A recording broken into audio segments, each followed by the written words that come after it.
தளிகை என்னென்னா குடமிளகா, பச்சடி, தக்காளி, குடமிளகா, ஒரு பெரிய வெங்காயம் எல்லாம், பச்சை மிளகாய் மெயினாக வதக்கிட்டு இருக்கேன். லைட்டாக மஞ்சள் பொடி போட்டுருந்தாச்சு.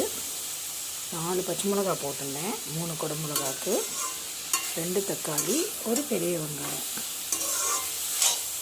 இதெல்லாம் போட்டு கொஞ்சம், அதாவது எண்ணெயில் வதங்கப்படாது, லைட்டாக வதக்கிட்டு ஜலத்தை கொட்டி அதுலேயே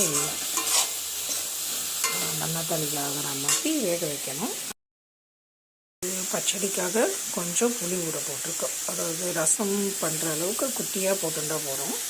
கொஞ்சமாக புளி, ரொம்ப வேண்டாம், கெட்டியாக கரைச்சி விடணும்.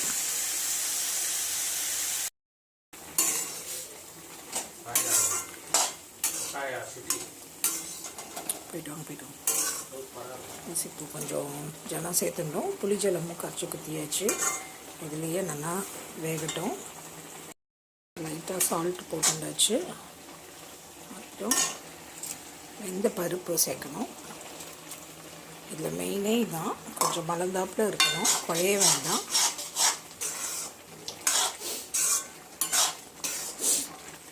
அப்படியே கொஞ்சம் நெத்தாக பருப்பு தெரிஞ்சால் அது நல்லாயிருக்கும்.